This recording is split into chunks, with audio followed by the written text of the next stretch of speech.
Hamilton dropped, the Hamill film dropped on Disney Plus, a live recording of the original cast performing the Broadway sensation, which was really still at its like apex when we first started recording the show. So kind of crazy that we're talking about it 3-4 years after it has dropped. 4 years.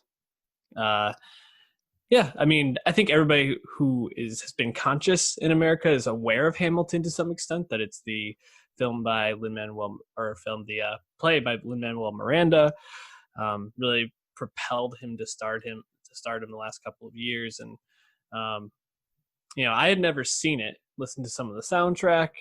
I know that you had seen it in Boston, I believe, with your mom, right? That's correct. I had the tremendous privilege of winning the lottery in September 2018 at one of the touring stops in Boston. Funny enough, I had applied for the lottery during the thick of the Hamilton fever back in 2016. That summer, I want to say I put in for it maybe like 80 times or something. I don't know, basically every day that whole summer, which was kind of hilarious in hindsight because I still lived in Albany at the time, and I would have had to have, you find out if you win the lottery at 4 o'clock, you have to pick the tickets up by 7 p.m. for the 8 p.m. show, I believe is how it went. So I would have had to immediately jump out of my desk chair, leave work, speed down the interstate, park my car somewhere in like Harlem, probably just like I'd find a spot, take the train into Grand Central, then run over to Richard Rodgers Theater to pick those tickets up in a 3-hour window. It was a very unrealistic plan that never actually mattered in the end. But yeah, won the lottery. And I will say one of the things that really stood out to me when seeing it live was the energy in the theater before it began. There was just this kind of crackling anticipation from everyone there, which I think is notable because with something like Hamilton that's been so hard to see and so cost prohibitive to see as well, that most people in any given show are seeing it for the first time, despite how famous this musical is. And there's just such anticipation. And then meanwhile, once you watch this musical, almost everyone there knows the words because they've heard this soundtrack for sometimes years at that point, right? Yep. And yet there was just such enthusiasm and energy. And you could feel that again in the intermission, which is longer than a minute, unlike the film version, of course. And, watching this film version of the play, obviously it's really cool to see the original cast, of course, whose voices everyone's familiar with from the album. But, seeing how that's different for me since I'd seen the film.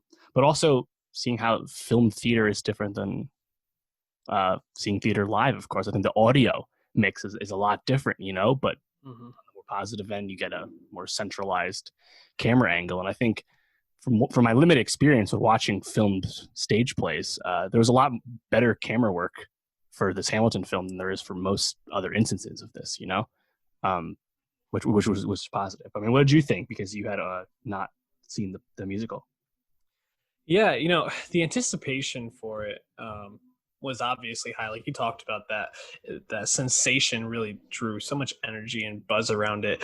It was the sort of thing where I felt like whenever I saw it, probably could not live up to the hype it had been put to, but I was still incredibly impressed. And I've been listening to the soundtrack pretty much every day ever since, because I feel like not only is this a very unique performance, obviously they're doing hip hop like songs, a lot of songs that are in the same vein as things like A Tribe Called Quest, Biggie Smalls, that sort of like classic hip hop that Lin-Manuel Miranda has given a nod to in a lot of interviews since. But if they didn't do it in these styles, if they sang in traditional theater musical style, it's supposedly would be like a 4+ hour musical. So it's a lot of words. It's just a lot packed in. So I found it very engaging. And I think more than anything, I was just blown away by how much I liked the tertiary characters so much more than I liked the main characters. Like Leslie Odom Jr. as Burr is fantastic as the narrator, kind of like the propelling force throughout the storyteller throughout the play. And Lin-Manuel is pretty good as Hamilton. I think he's a better playwright and musical writer than he is performer in any sense, which I don't think is much of a hot take at this point, especially when he goes up against someone like Daveed Dix, who is just absolutely electric in this. I mean, he won the Tony Award for his performance up against Leslie Odom and Chris Jackson.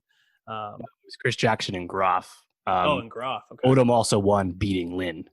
Gotcha. And then Renee Goldsberry, Angelica Schuyler, she won. And then Philippa Sue actually lost to Cynthia Erivo for her turn in The Color Purple. But wow. Yeah, that's 3 acting wins, plus they won Best Musical as well. I think 11 Tonys in total back in 2016.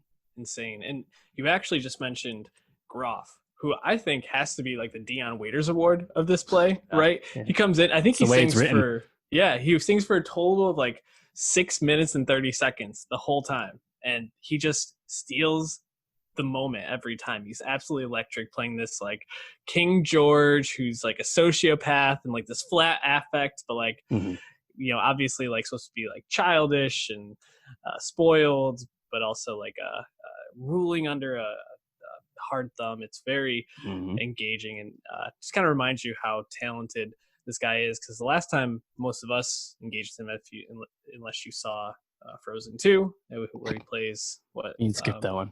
Sven? I don't even remember the No. He's Kristoff. Kristoff, yeah. But is Mindhunter, where he plays Holden Ford. Of course. Love Mindhunter. Go check out that review. When you watched the original cast, the Hamill film, who were you most taken by performance wise? Yeah, it's a good question. I remember when I think listening to the soundtrack and then seeing it myself, I was always really blown away with the whole construction of the Burr character and how it affects the film. And I mean, Leslie Odom is just so great as well, but it was weird. He almost seemed more muted to me in the film. And I think that's just partially due to the mix, partially due to not being in the room when you're watching it. But it was kind of interesting to have him not jump out as much as he had in past exposure to it. But yeah, I think Daveed, it's funny because I think Daveed's turn as Lafayette and Jefferson is one of the most popular for the play, obviously. Yeah, I don't know if Jefferson has like any real signature songs or even signature like moments of like great singing, It's more this like Daveed is just this very handsome guy, very talented guy who happens to be a rapper, of course, that he just sells it in such a way. And the way Jefferson is written as this kind of pompous, rich trust fund kid, right? Like it's done in such a way that he almost transcends his part. And it's tough not to really be taken with Daveed's performance. Yeah, it's interesting because he really, I think, has one of the strongest songs at near the back half of the first act with Guns and Ships, where he comes in as Lafayette and just is spitting 100 miles a minute and super charismatic. And then he starts off as Jefferson to start Act 2 with What Did I Miss? Right. And it really just like amazing moments that just steal those parts of the show. And you're just like, wow, that song really blew me away. And a lot of these songs, you have that feeling afterwards, but those ones I felt like really stuck with me.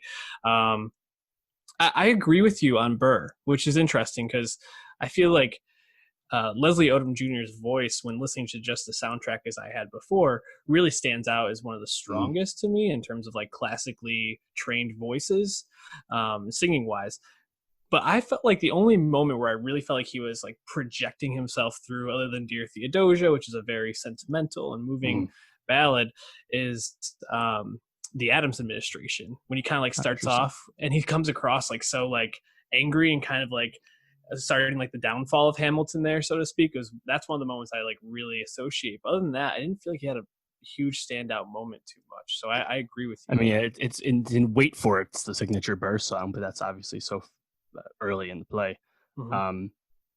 Yeah, I think my favorite Burr moment, which is the case once again with the film, but also the soundtrack, is Washington on Your Side in Act 2, which is not just Burr. But it's funny, like you mentioned What Did I Miss for Jefferson's introduction, and that's actually one of my favorite songs for not really for what has to do with Jefferson and all, but so much about, it's one of those great examples of like the recurring motifs that Hmm. I think make Hamilton so infectious and easy to love.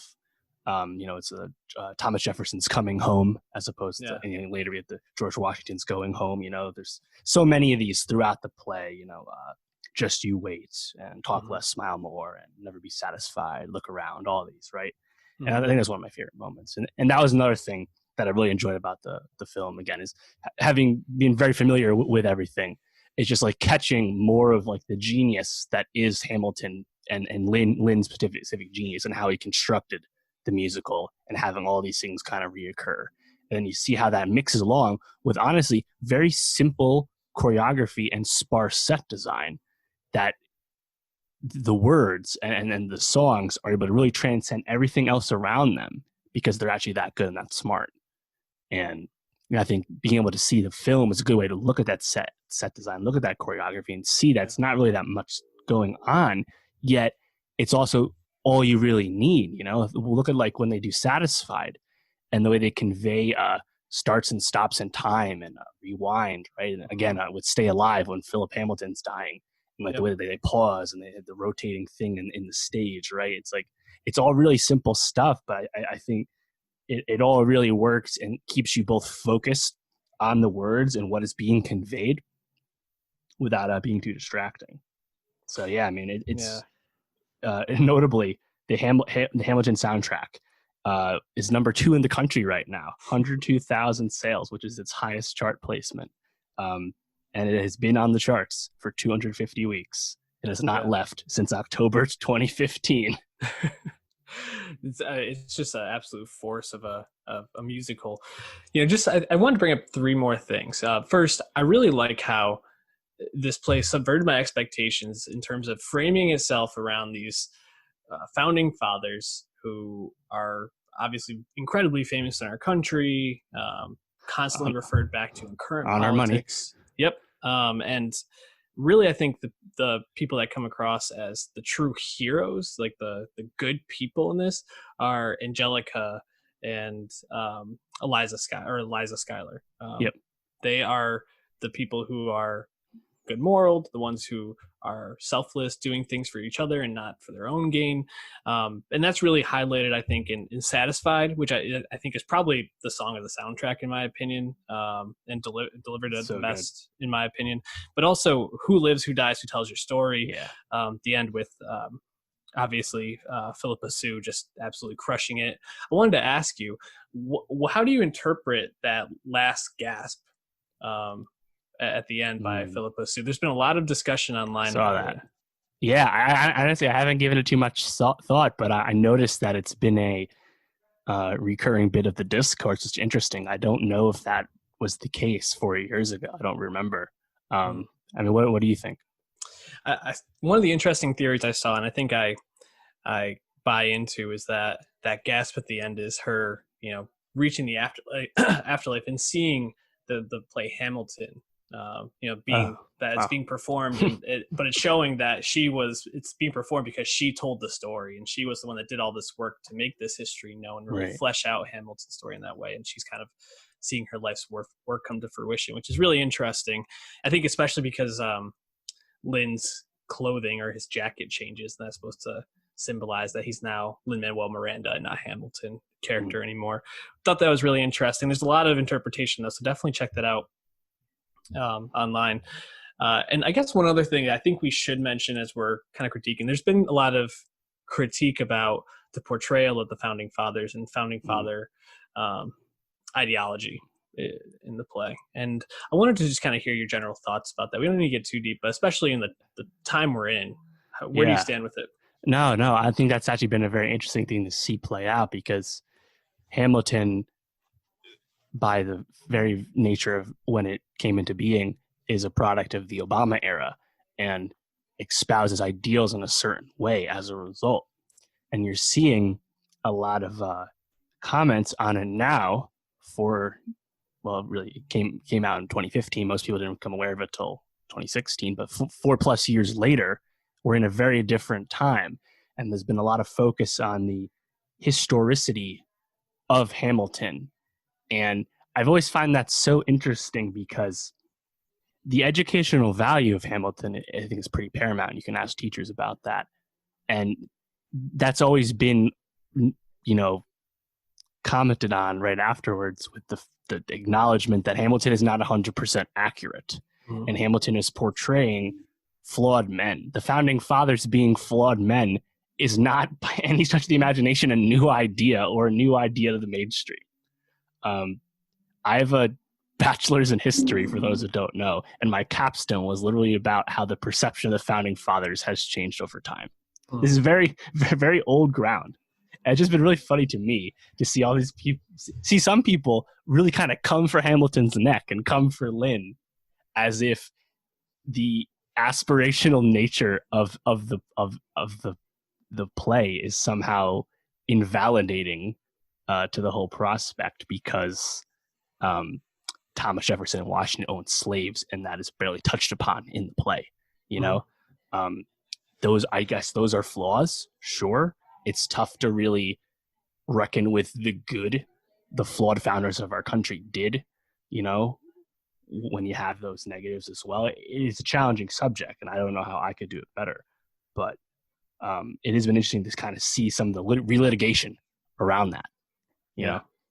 No, it's definitely interesting, and it's funny because I think when you watch this, the only one out of the founding fathers that I feel like really comes across almost like idealistic is George Washington, Mm-hmm. and uh, I think that's probably because the story is being told from Hamilton's perspective, and Hamilton owed a lot to George Washington in terms of his status and him climbing. But I do think it's hard to uh, talk about this period. And Roger Ebert says this a lot better than I can in an interview, I think, from the 90s, when he's talking about it's hard to portray that time period because in these stories, you look for people to be protagonists that you can get behind, you can root for. And if you really portrayed it accurately, you wouldn't root for any of these guys. They Right. all were doing horrible things, especially in the story. Like Hamilton is probably one of the most innocent because he was only involved in the slave trading. He didn't actually own, but he Mm-hmm. helped his family buy and sell. And his wife advocated for freeing slaves afterwards. Hamilton was an advocate for it at the end of his life, and obviously was not in favor of owning them because he didn't himself. But still, these are guys that did horrible things, and Mm-hmm. they're flawed, a product of their time. But Right. that doesn't absolve them. And even Hamilton, he's portrayed as a flawed character in the musical, obviously, just not Yes. so much within the slave angle. Mhm. And I think if it is anything people may gripe with, I think it's probably Washington, as you said, because when Washington's going home, one of my favorite Yeah. songs, an amazing song, Christopher Jackson, the shining moment for the role. Um, Mhm. Washington doesn't free his slaves until after he dies, Yep. or Martha does it for him, right? Like, so he's still going back to the slave plantation in Mount Vernon, right? Um, I don't know. That's how it went back then. But again, the value with Hamilton, I think, just from educational value, is like this is a great way to examine the genius of the creation of our treasury under Yeah. Hamilton. That is objectively a true thing, whether Hamilton sucked or not. So Yeah. it just depends how you grapple with these things. But I find it very interesting to see this kind of thing be, in the mainstream again, because it's not a convo people have all that often about historical things. I think it really just happened because Hamilton just really so ubiquitous and has been capturing everyone's attention once again, thanks to Disney.